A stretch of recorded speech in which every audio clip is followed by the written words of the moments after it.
భగవద్గీత 18వ అధ్యాయము మోక్ష సన్యాస యోగము. అర్జునుడు పలికెను, ఓ మహాబాహువులు కల కృష్ణ, సన్యాసము మరియు త్యాగముల యొక్క స్వభావాన్ని తెలుసుకోవాలనుకుంటున్నాను. ఓ హృషికేశ, వాటి మధ్య భేదమును కూడా తెలుసుకోవాలని కోరికగా ఉన్నది. శ్రీ భగవానుడు ఇలా పలికెను, కోరికలతో ప్రేరేపితమై కర్మలను త్యజించడమే సన్యాసము అని జ్ఞాన సంపన్నులు అన్నారు. సమస్త కర్మల ఫలములను విడిచిపెట్టడమే పండితులు త్యాగము అని అన్నారు. కొంతమంది విద్వాంసులు కర్మలన్నీ దోషభూయిష్టమైనవి అని వాటిని విడిచిపెట్టాలి అని అంటారు. అదే సమయంలో మరికొంతమంది యజ్ఞములు, దానములు మరియు తపస్సులను ఎన్నడూ విడిచిపెట్టవద్దు అంటారు. త్యాగము అన్న విషయంపై ఇంకా ఇప్పుడు నా తుది నిర్ణయమును వినుము. ఓ పురుష వ్యాఘ్రమా, త్యాగము అనేది 3 రకాలుగా ఉంటుంది అని చెప్పబడినది. యజ్ఞము, దానము మరియు తపస్సుల సంబంధిత కర్మలను ఎప్పుడూ త్యజించరాదు. అవి తప్పకుండా చేయబడాలి. నిజానికి యజ్ఞము, దానము మరియు తపస్సు అనేవి బుద్ధివంతులను కూడా పవిత్రం చేస్తాయి. ఫలములపై మమకారాసక్తి లేకుండా మరియు ప్రతిఫలాపేక్ష లేకుండా ఈ కార్యములు చేయబడాలి. ఇదే నా ఖచ్చితమైన మరియు సర్వోత్కృష్ట తీర్పు అర్జున. విధింపబడిన కర్తవ్య కర్మలను ఎప్పటికీ త్యజించరాదు. ఇటువంటి అయోమయ త్యాగము తామసిక త్యాగము అని చెప్పబడును. విధిగా చేయవలసిన కర్తవ్య కర్మలను అవి కష్టముగా ఉన్నాయని లేదా శారీరక అసౌకర్యమును కలిగిస్తున్నాయని తలచి వాటిని విడిచిపెట్టటాన్ని రజోగుణ త్యాగము అంటారు. అటువంటి త్యాగము ఎప్పటికీ క్షేమదాయకమైనది కాదు మరియు మన ఉన్నతికి కూడా దోహదపడదు. అర్జున, కర్తవ్యమునకు అనుగుణంగా ఎప్పుడైతే కర్మలు చేయబడతాయో మరియు ఫలాపేక్ష త్యజించబడుతుందో దానిని సత్వగుణ త్యాగము అంటారు. నచ్చని పనులు తప్పించుకోవటానికి యత్నించకుండా లేదా ఇష్టమైన అనుకూలమైన పనుల కోసం ఆశించకుండా ఉండేవాళ్ళు నిజమైన త్యాగులు. వారు సత్వగుణ సంపన్నులు మరియు వారు ఎటువంటి సందేహములు లేనివారు. దేహమును కలిగి ఉన్న ఏ జీవికి కూడా కర్మలను పూర్తిగా త్యజించడం అనేది సాధ్యం కాదు. అందుకే తన కర్మఫలమును త్యజించిన వాడే నిజమైన త్యాగి అని చెప్పబడును. స్వప్రయోజనం పట్ల ఆసక్తితో ఉండేవారికి మరణించిన పిదప కూడా సుఖము, దుఃఖము మరియు ఈ రెండింటి మిశ్రమము ఈ 3 విధములుగా కర్మ ప్రతిఫలములను ఉండును. కానీ కర్మ ఫలత్యాగము చేసిన వారికి అటువంటి ఫలములు ఈ లోకములో కానీ పరలోకములో కానీ ఉండవు. ఓ అర్జున, ఏ కార్యక్రమం చేయబడాలన్నా వాటి వెనకాల ఉన్న 5 కారకముల గురించి సాంఖ్యశాస్త్రము ప్రకారం ఏమి చెప్పారో ఇప్పుడు నేను చెప్తాను వినుము. అది కర్మ ప్రతిచర్యలను ఎలా నిరోధించాలో వివరిస్తుంది.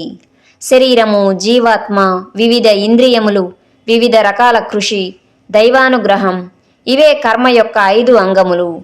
శరీరము, వాక్కు లేదా మనస్సులచే ఏ కార్యము జరిగినా అది మంచిదైనా లేదా చెడైనా ఈ 5 దానికి కారకములుగా ఉంటాయి.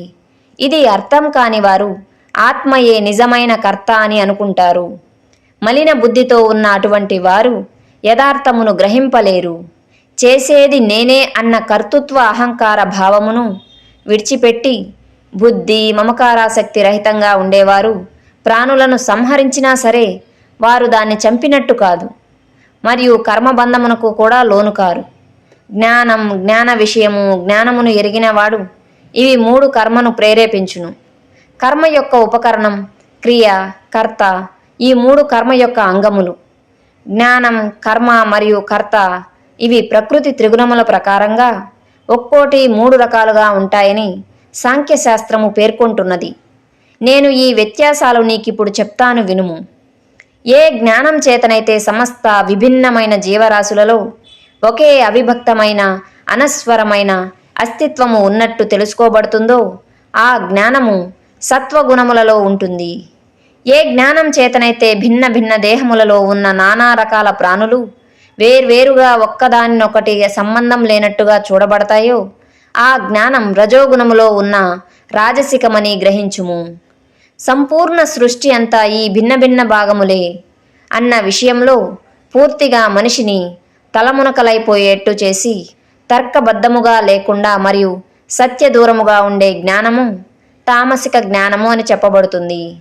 ఏదైతే కర్మశాస్త్రబద్ధముగా చేయబడినదో, రాగ ద్వేష రహితముగా ఉన్నదో మరియు ఫలాపేక్ష లేకుండా చేయబడినదో అది సత్వగుణములో ఉన్నట్టు చెప్పబడినది. స్వార్థ కోరికతో ప్రేరేపితమై అహంకారముతో చేయబడినట్టి మరియు తీవ్ర ప్రయాసతో కూడిన పని రజోగుణములో ఉన్నదని చెప్పబడును. మోహ భ్రాంతి వల్ల ప్రారంభించబడి తమ యొక్క స్వశక్తి ఏమిటో తెలుసుకోకుండా మరియు పరిణామాలు జరిగే నష్టము మరియు ఇతరులకు జరిగే హాని గురించి కూడా ఆలోచించకుండా చేసే కర్మను తామసిక కర్మ అని అంటారు. అహంకార మమకార రహితముగా ఉన్నవారు మరియు ఉత్సాహము దృఢ సంకల్పము కలవారు, జయాపజయముల పట్ల ఉదాసీనముగా ఉన్నవారు సత్వగుణ కర్తలు అని చెప్పబడతారు.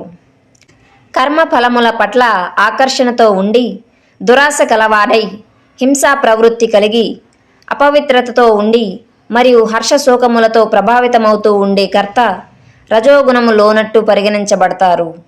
క్రమశిక్షణ రాహిత్యంతో ఉన్నవారు తుర్చులు, మూర్ఖులు, దూర్తులు, నీచులు, బద్ధకస్తులు, నిరాశతో ఉండేవారు మరియు నిర్లక్ష్యంతో కాలావిలంబన చేసే కర్తలను తమోగుణ కర్తలు అంటారు. ఇక వినుము అర్జున, ప్రకృతి త్రిగుణముల ప్రకారంగా బుద్ధి మరియు ధృత్యుల యందు భేదమును విస్తారముగా వివరిస్తాను. ఓ పార్థ, ఏది సరైన పని, ఏది చెడు పని, ఏది కర్తవ్యము, ఏది కర్తవ్యము కాదు, దేనికి భయపడాలి, దేనికి భయపడాల్సిన అవసరం లేదు, ఏది బంధకారకం, ఏది మోక్షకారకం అని అర్థమైనప్పుడు బుద్ధి సత్వగుణములో ఉన్నది అని చెప్పబడును. ఎప్పుడైతే బుద్ధి ఏది ధర్మము ఏది అధర్మము అన్న అయోమయంలో ఉంటుందో, ఏది సరైన ప్రవర్తన ఏది తప్పుడు ప్రవర్తన అని తెలుసుకోలేకపోతుందో అప్పుడు ఆ బుద్ధి రజోగుణంలో ఉన్నట్లు. ఓ పార్థ, చీకటితో ఆవృతమై ఉండి అధర్మమునే ధర్మము అనుకుంటూ అసత్యమును సత్యము అని భావిస్తూ ఉండే బుద్ధి తమోగుణ బుద్ధి. యోగము ద్వారా పెంపొందించిన దృఢచిత్త సంకల్పం మరియు మనస్సు, ప్రాణవాయువులు, ఇంద్రియముల యొక్క కార్యకలాపములకు ఆధారముగా ఉన్న సంకల్పాన్ని సత్వగుణ దృఢ మనస్కత అంటారు. ఫలాపేక్షతో ప్రేరితమై ధర్మము, కామము మరియు అర్థము పట్ల ఆసక్తితో ఉండే స్థిరచిత్తము రాజసిక ధృతి అని చెప్పబడును. విడవకుండా పగటి కలలను కంటూ భయపడుతూ శోకిస్తూ నిరాశకు లోనవుతూ మరియు దురహంకారంతో ఉండే అల్పబుద్ధి సంకల్పమునే తమోగుణ ధృతి అంటారు. ఇక ఇప్పుడు నా నుండి వినుము. ఓ అర్జున, దేహము ఎందున్న జీవాత్మ రమించే 3 విధముల సుఖముల గురించి మరియు సర్వ దుఃఖముల నుండి విముక్తి దశ చేరటం గురించి మొదట్లో విషంలా అనిపించినా కూడా చివరకు అమృతంలా ఉండే సుఖమే సత్వగుణ సుఖము. అది ఆత్మజ్ఞానం ఎందే స్థితమై ఉన్న స్వచ్ఛమైన బుద్ధిచే జనిస్తుంది. ఇంద్రియములతో ఇంద్రియ వస్తు విషయముల సంపర్కం చేత కలిగిన సుఖమును రాజసిక సుఖము అని అంటారు. ఈ సుఖానందము మొదట్లో అమృతంలా ఉన్నా చివరికి విషంలా ఉంటుంది. ఏదైతే ఆనందము ఆత్మ యొక్క స్వభావాన్ని పూర్తిగా మొదలు నుండి చివరి వరకు కప్పివేసి మరియు నిద్ర, సోమరితనం మరియు నిర్లక్ష్యం నుండి ఉద్భవించినదో అది తామసిక ఆనందం అని చెప్పబడును. ఈ భౌతిక జగత్తు యందు భూమిపై కానీ లేదా ఊర్ధ్వ స్వర్గాది లోకాలలో కానీ ఏ ఒక్క ప్రాణి కూడా ఈ ప్రకృతి త్రిగుణముల ప్రభావానికి అతీతము కాదు. బ్రాహ్మణులు, క్షత్రియులు, వైశ్యులు మరియు శూద్రులు వీరి యొక్క విధులు వారి వారి లక్షణములకు అనుగుణంగా వారి వారి గుణముల ప్రకారం కేటాయించబడినవి. పుట్టుక పరంగా కాదు. ప్రశాంతత, ఇంద్రియ నిగ్రహణ, తపస్సు, స్వచ్ఛత, సహనం, చిత్తశుద్ధి, జ్ఞానము, విజ్ఞానము మరియు ఇహపరలోకములపై విశ్వాసము ఇవి బ్రాహ్మణుల సహజ సిద్ధ స్వభావ కర్మ లక్షణములు. శౌర్యము, బలము, ధైర్యము, ఆయుధ విద్యలో నైపుణ్యము, యుద్ధంలో నుండి వెనుదిరగని సంకల్పము, విశాల హృదయంతో గల దయాగుణము మరియు నాయకత్వ సామర్థ్యము ఇవి క్షత్రియులకు సహజంగా ఉన్న కర్మ లక్షణములు. వ్యవసాయం, పాడి పంటలు మరియు వర్తక వాణిజ్యాలు అనేవి వైశ్య గుణములు ఉన్న వారికి సహజ సిద్ధమైన పనులు చేయటం ద్వారా సేవ చేయటం అనేది శూద్ర లక్షణములు కలవారి యొక్క సహజమైన విధి. స్వభావ సిద్ధి జనితమైన వారి వారి విధులను నిర్వహించటం ద్వారా మానవులు పరిపూర్ణ సిద్ధిని సాధించవచ్చును. ఒక వ్యక్తి తనకు విధింపబడిన విధులను ఆచరిస్తూ నిర్వర్తిస్తూ పరిపూర్ణతను ఎలా సాధించగలడో ఇక ఇప్పుడు నా నుంచి వినుము. తన సహజ స్వభావ వృత్తిని నిర్వహించడం ద్వారా వ్యక్తి సమస్త భూతములు ఎవరి నుండి ఉద్భవించాయో మరియు ఎవ్వరి చేత ఈ జగమంతా నిండి నివిడీకృతమై ఉన్నదో వానిని ఆరాధించినట్లు ఇటువంటి పనులు చేయడం ద్వారా వ్యక్తి సునాయాసముగానే సిద్ధిని పొందుతాడు. పరధర్మమును సరిగ్గా చేయుట కంటే కూడా సరిగ్గా చేయలేకపోయినా సరే తన స్వధర్మమును చేయటమే వ్యక్తికి శ్రేష్టం. తన స్వభావ సిద్ధ విధులను చేయుటలో వ్యక్తికి పాపము అంటదు. తన సహజ సిద్ధ స్వభావంచే జనితమైన కర్తవ్యములను వాటిలో దోషాలు ఉన్నా సరే వాటిని వ్యక్తి ఎన్నటికీ విడిచిపెట్టరాదు. ఓ కుంతీపుత్ర, అగ్ని పొగచే కప్పివేయబడినట్లు నిజానికి సమస్త కర్మ ప్రయాసలు ఏదో ఒక దోషముచే ఆవరించబడి ఉంటాయి. ఎవరి బుద్ధి అంతటా అనాసక్తిగా ఉంటుందో, ఎవరు మనస్సుని జయించారో మరియు సన్యాస అభ్యాసముచే కోరికలను విడిచిపెట్టారో వారు శ్రేష్టమైన నైష్కర్మ సిద్ధిని పొందుతారు. ఓ అర్జున, పరిపూర్ణ సిద్ధిని పొందిన వ్యక్తి ఏ విధముగా అలౌకిక ఆధ్యాత్మిక జ్ఞానము యందే స్థితమై ఉండటం ద్వారా ఆ బ్రహ్మన్ను కూడా ఎలా పొందగలడో వివరిస్తాను. నా నుండి క్లుప్తంగా వినుము. వ్యక్తి ఎప్పుడైతే ఇంద్రియములను చక్కగా నిగ్రహించి పరిశుభ్రమైన బుద్ధి కలవాడు అగును, శబ్దము మరియు ఇతర ఇంద్రియ విషయములను త్యజించి రాగద్వేషరహితముగా ఉండును, అప్పుడు బ్రహ్మన్ను పొందుటకు పాత్రుడగును.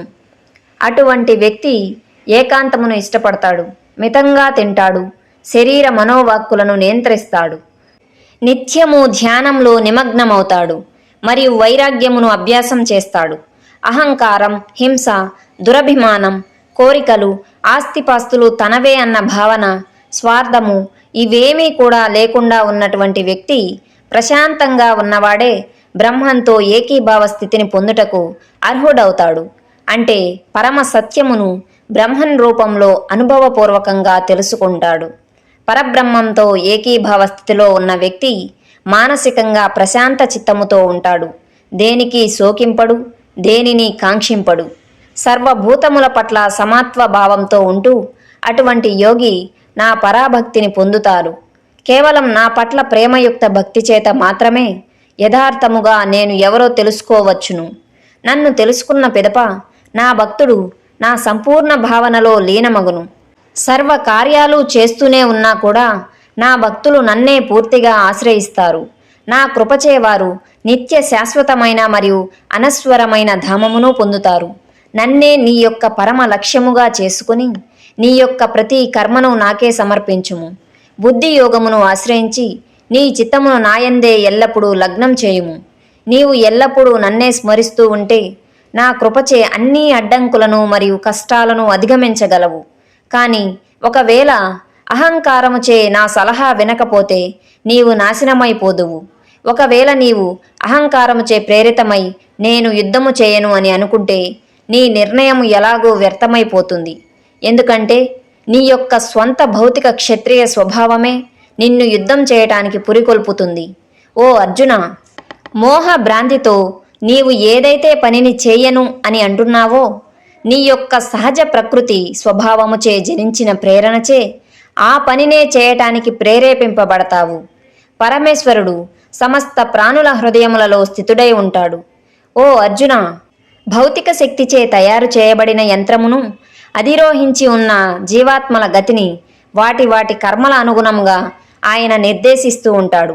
సంపూర్ణ హృదయపూర్వకముగా కేవలం ఆయనకే అనన్య శరణాగతి చేయుము. ఓ భరత, ఆయన కృపతో నీవు పరమ శాంతిని మరియు నిత్య శాశ్వత ధామమును పొందెదవు. ఈ విధంగా నేను నీకు అన్ని రహస్యాల కంటే పరమ రహస్యమైన జ్ఞానమును తెలియజేశాను.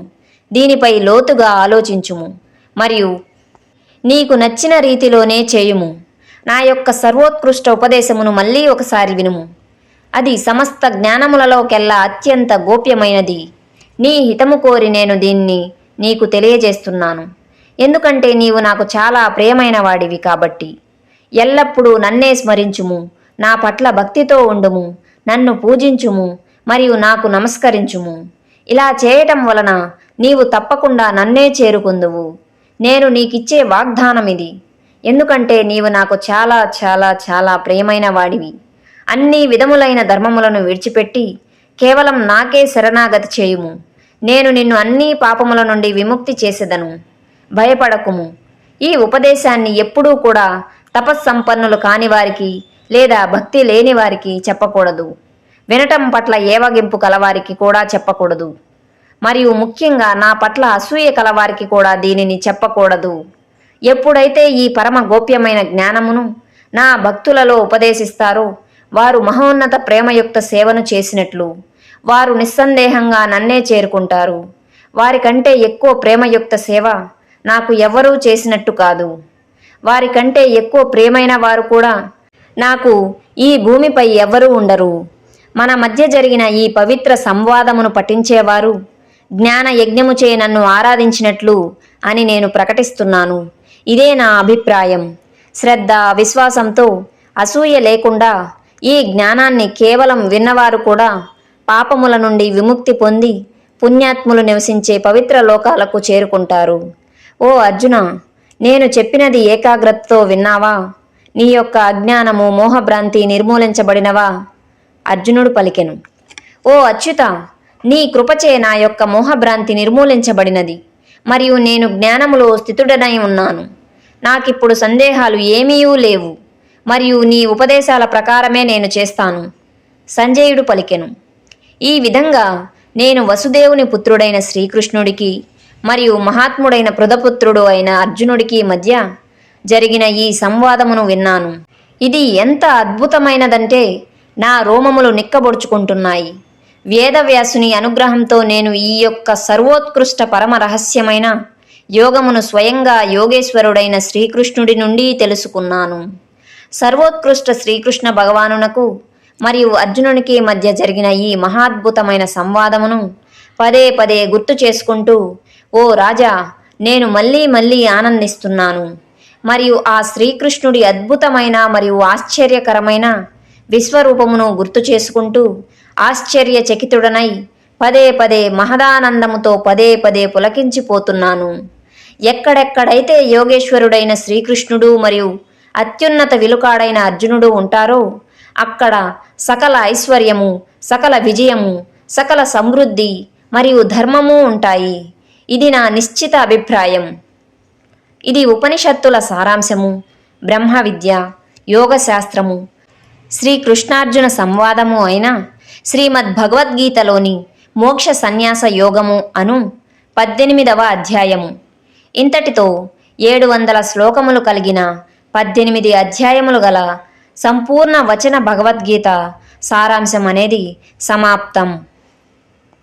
ఇప్పటి వరకు భగవద్గీతలోని 18 అధ్యాయాలను గురించి వచన రూపంలో భగవద్గీతను వివరించడం జరిగింది.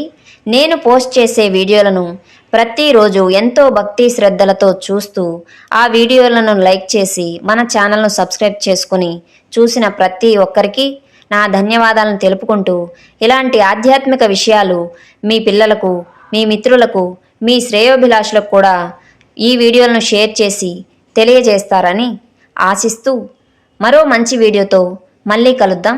అంతవరకు సెలవు.